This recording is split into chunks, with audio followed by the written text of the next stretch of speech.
we are blowing up balloons and then taking them to a location to make our structure. So this is like a full setup video. I'm going to blow up the 5-inch first, and then blow up the 24, all the 24-inch, and put them in my transport bag, because I feel like those are the things that I'm going to add on at the end. So I really don't want to have them in the beginning of the bag as I'm pulling things out, making the structure, because they're just going to get in the way. So I'm going to blow up all my accents, all my add-ons, all my little like dimension adding balloons first. So then when I put them in my transport bag, they are at the bottom because they're going to go on last, if that makes sense. She doesn't want it very extravagant. She wants it simple, but she loves the colors and she loves kind of like the bubbly, you know, somewhat bubbly look. So what I'm going to do is just make these little add-ins. So I'm taking a 260 and I'm going to add it to my 24.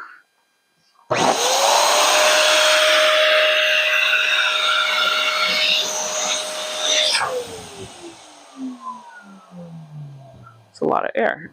So we're going to blow this up until it starts to look like a cone. Push out some of the air to round it out. Okay, like this. And then I'm going to tie it like I normally do, but with just one balloon.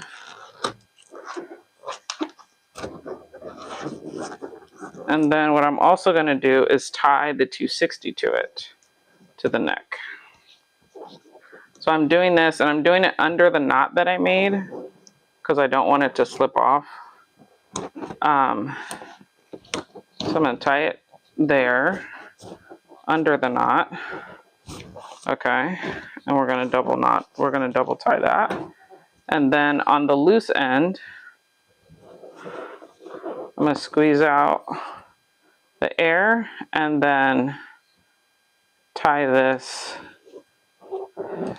So I'm basically making it like a rubber band. And I think I showed you guys how to do that. So then that way when I add this to the garland, it's just, I'm just going to go boom on whatever section. So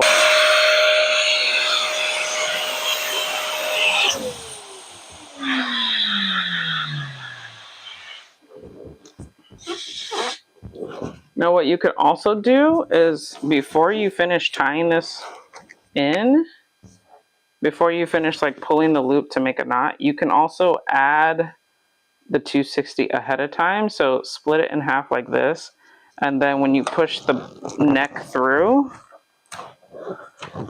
you can just pull through one of the 260 ends. Hopefully I can zoom in.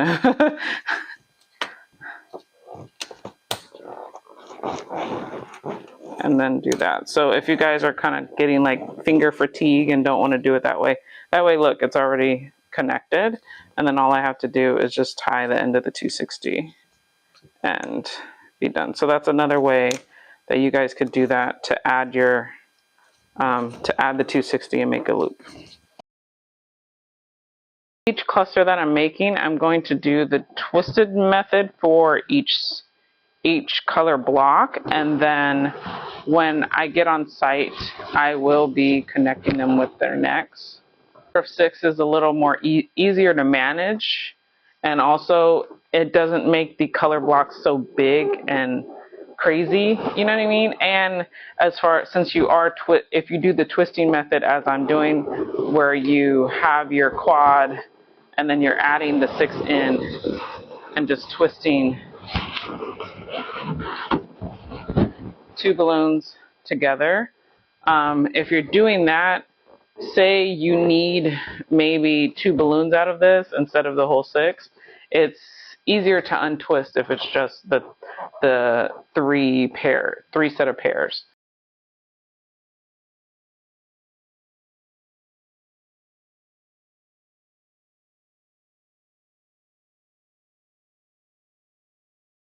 So once I got on site, the first thing I did was put together my stand. Now, this stand does come in several pieces. I think it's about 6 feet high.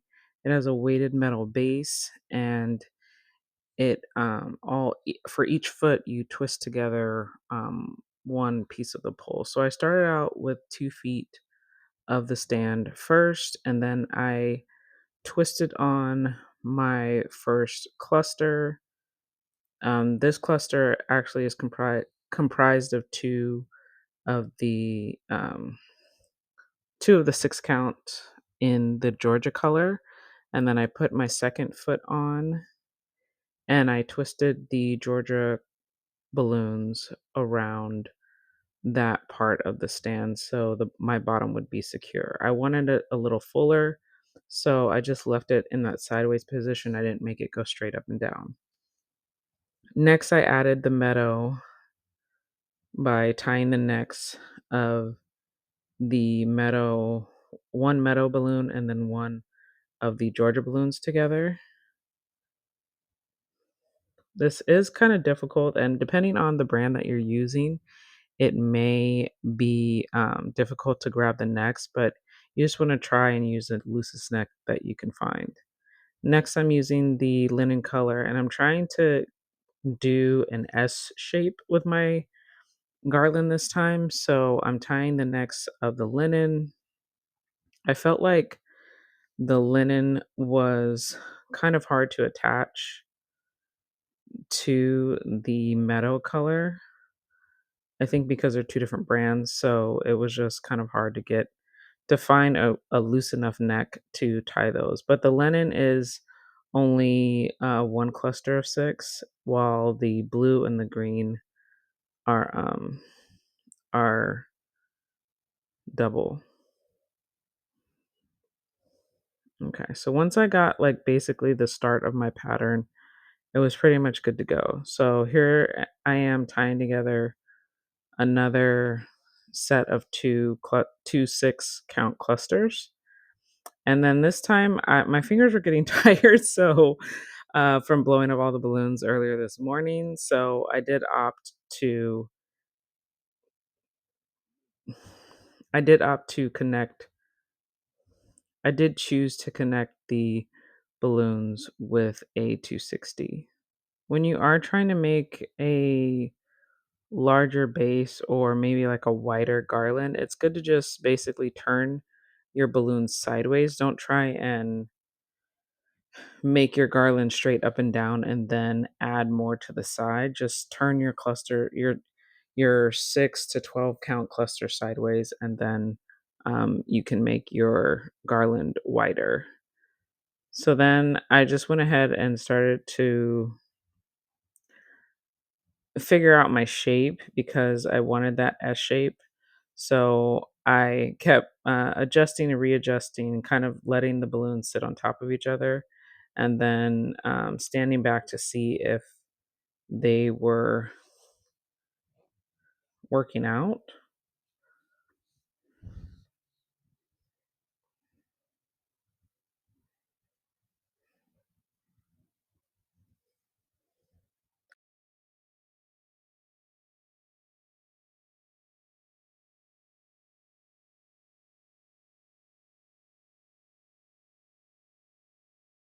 The good thing about tying the necks of each color block is that you can manipulate the shape of your garland a little better.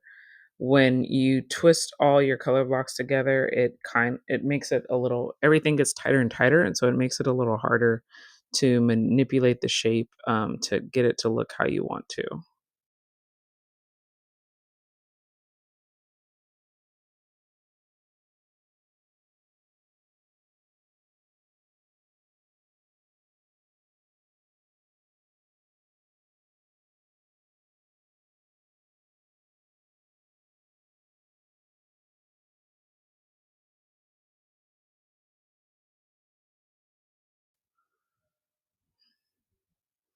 They were playing some good music. um,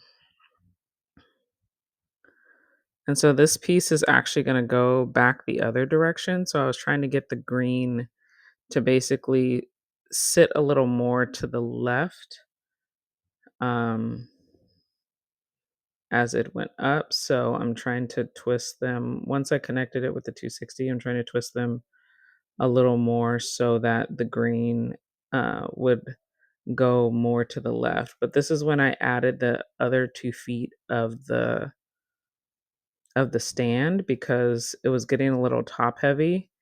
So that's one thing I do like about this stand is that you can add or take away the pieces in order to get like the right amount. Like now, of course, if having the stand means I would have to come back and collect the stand, but since I do work with the person that hired me, I am able to just have her bring the stand to work the next time I see her. So once I got my base all situated, I really just was trying to get the shape of it how I wanted before I added on like my accents and my basically by accents I mean my filler balloons like my 5 inch, the touches of gold, and the larger balloons that I was gonna put near the base.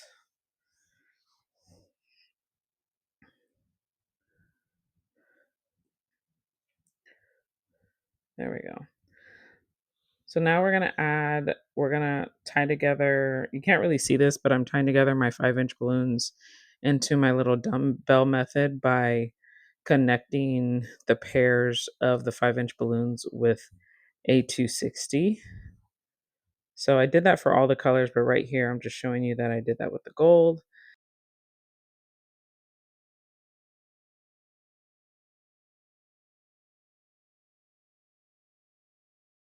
I'm starting from the top down and trying to get my shape. I added that 24-inch meadow color up at the top as like my topper, and then I'm adding in 2 pairs of the 5-inch meadow right behind it,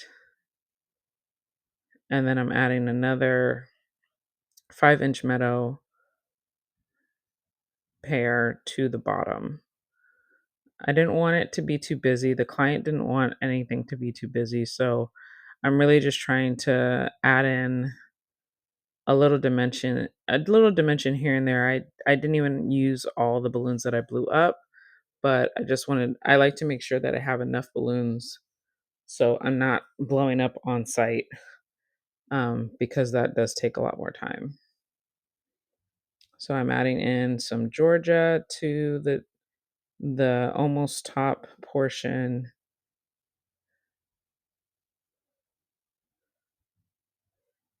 and then I'm adding some over here to the middle section.